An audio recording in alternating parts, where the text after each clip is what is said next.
10:32 a.m. in Lagos, Nigeria. You're watching Business Morning live from Channel's global headquarters. Let's bring you up to speed. One of Nigeria's oldest commercial bank, Union Bank, has just reported a negative 47.9% net profit for 2015 financial year. That figure came in early today at 14 billion. Gross earnings for the bank also about 14% in the red, 117.23 billion naira. Also in the news, welcome to April. President Buhari says he's not in a hurry to sign the 2016 appropriations document sent to him by the National Assembly. He says he wants the details. The National Assembly says, Mr. President, you've got to wait a few more weeks. And we are now starting officially the month of April. Well, let's see how things go down the rest of the month. Meanwhile, the price of petrol may officially go up from 85 naira at the NNPC outlets to 88 naira, and that will be the same level of increase you find at independent outlets. Petrol scarcity remain unabated.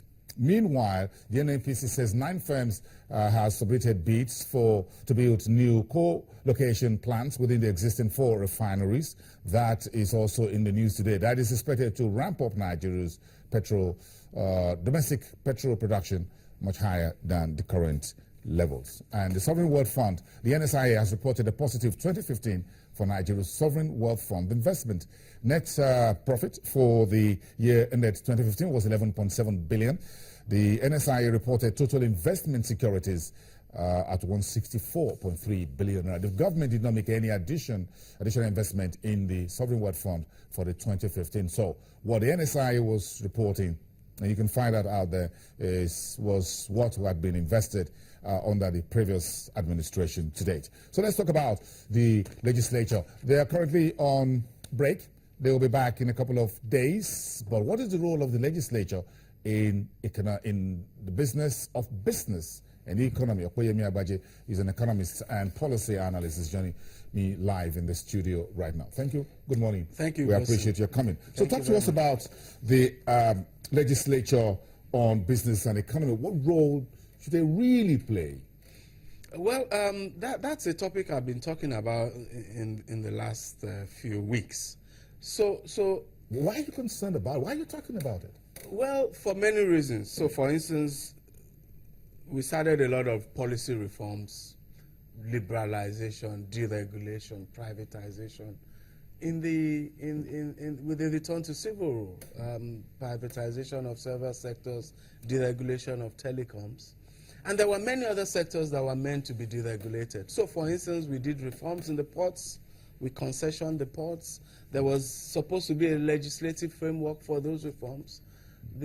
All the laws, National Transport Commission Bill, the Ports and Harbors Authority Bill, the reforms in the railway sector to allow states to invest, private investors to invest in the rail sector. There's a whole lot of bills that would help the business environment in Nigeria, that will help development in Nigeria.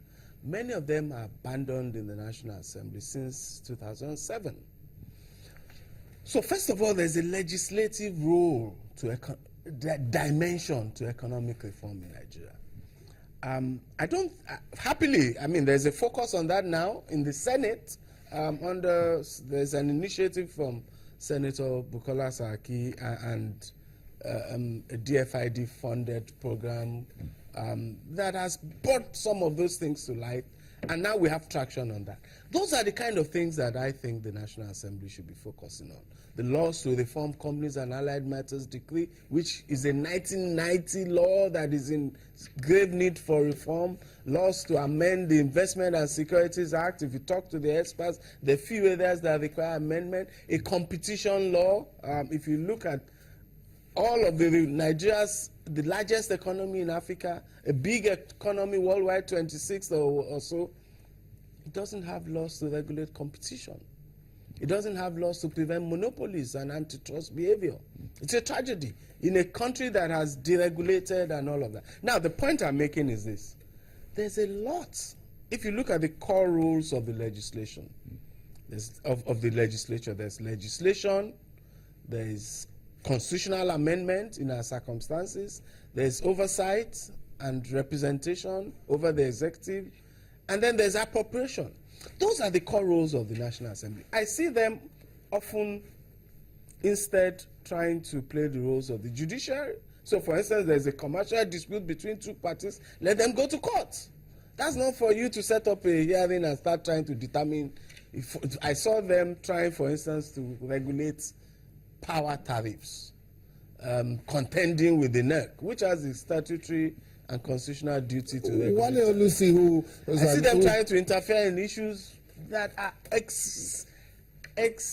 clearly executive or regulatory roles. On Skype a few minutes before you joined the program from Africa says, look, the National Assembly should be the one to say, look, this is a tariff, let's parties go to arbitration. Yes, there are clearly set out laws and processes for who has the authority over, for instance, electricity tariffs. There's a regulator. There's a process. There's a law that talks about the tariff adjustment process. All of those are legal. And if there's a dispute in that process, there's a legal way, there's arbitration, there's judicial, there's... So you think, like in the case of the power and the case of the telecoms, dispute between the NCC and MTN, and now between the Gencos, Discos, and the regulators should be allowed to take decisions. Absolutely, absolutely. When a legislature, you see, you have roles. That's why we have a constitution. I mean, I'm a lawyer.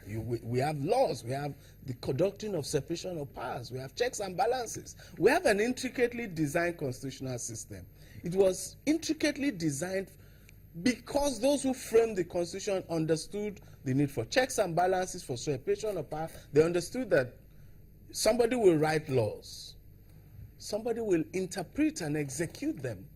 And when he abuses it, somebody will intervene and arbitrate and make and resolve disputes arising from that. And that's why we have a separation of powers between the executive and the legislature. When a legislature makes a law, and then you then want to be the regulator and say, no, you must pay this fine. No, this fine cannot be charged. Or you must do this. Or the tariff must be this. You are also becoming the executive.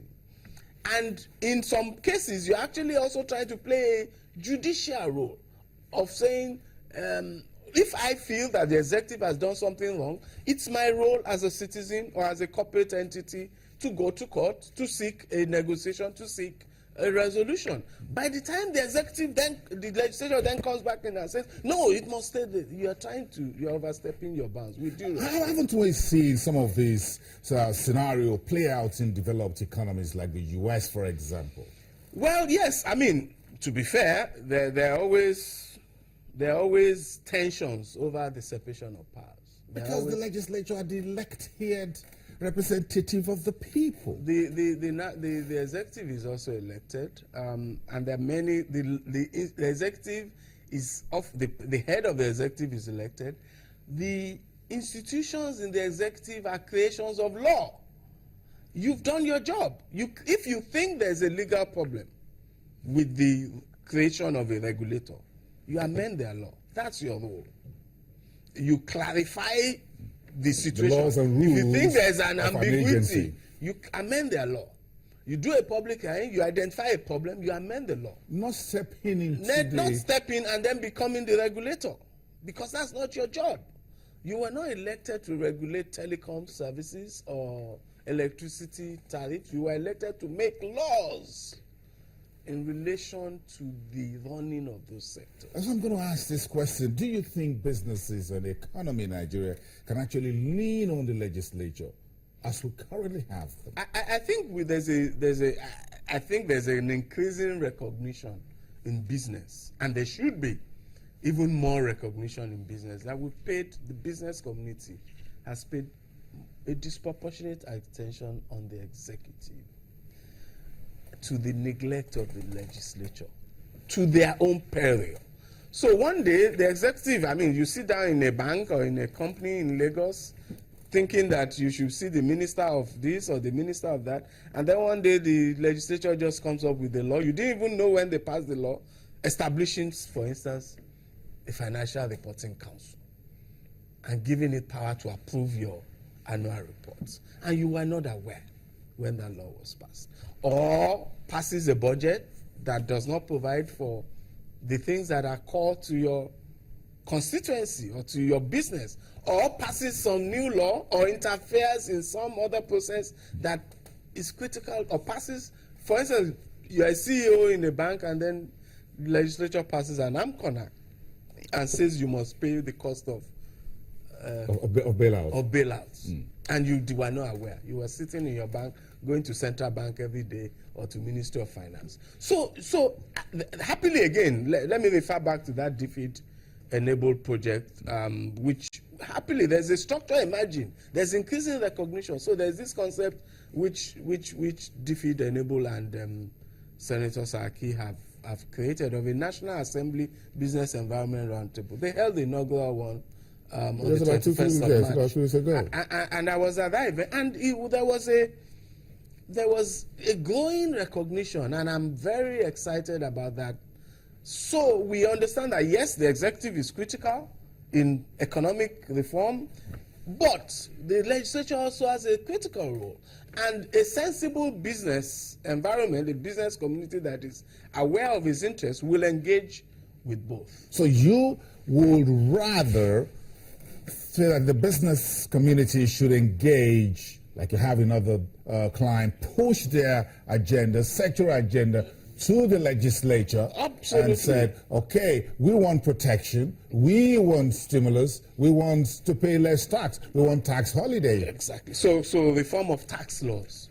It's a discussion that you should engage with the legislature on, not just complain every day to the executive, who, by the way, doesn't have power to amend the tax laws. Does this conversation therefore brings us to this point, the quality of the men and women in the National Assembly? Absolutely.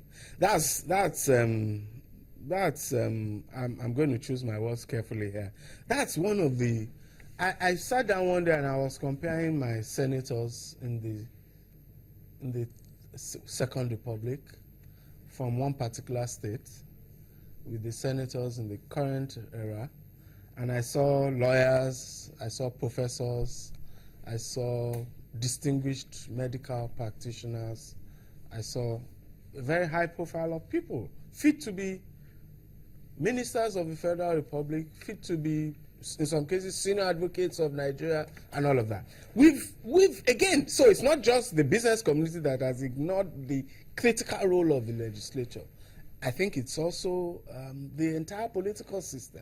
So if you did, I would like to see a survey, for instance, on the profile of the average member of the House of Representatives in terms of his professional background. And I say the average because there's some very distinguished people there. But I think you'll find that many will be motor dealers, hotel owners, nightclub operators, supermarket owners. I doubt that you'll find a senior advocate of Nigeria in the House of Reps, which is a tragedy. I doubt that you'll find many medical doctors.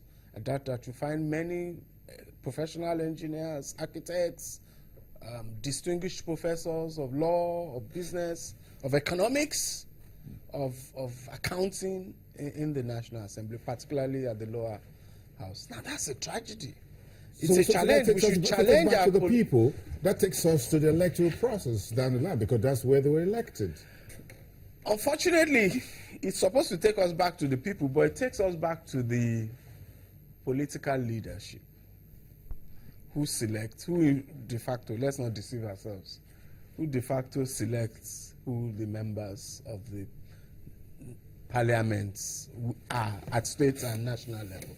So we need that public clamor, because the public, I agree, has a role to play in generating a conversation about the quality of representation and in seeking an improvement in the quality of representation. Okoye, let's continue this conversation some other day. Thank you. I'm sure it's an ongoing conversation. You hit something there. Thanks for coming. Economist and policy analyst Okoye Agbaje speaking on legislature and the role in business and economy. Well, let's come back after the break. We got an exclusive interview with one of the men you call the doyen of advertising in Nigeria. Biodun Shobanjo spoke to us on the new 10 billion euro deal with Publicis of France. What's the role of advertising in Nigeria?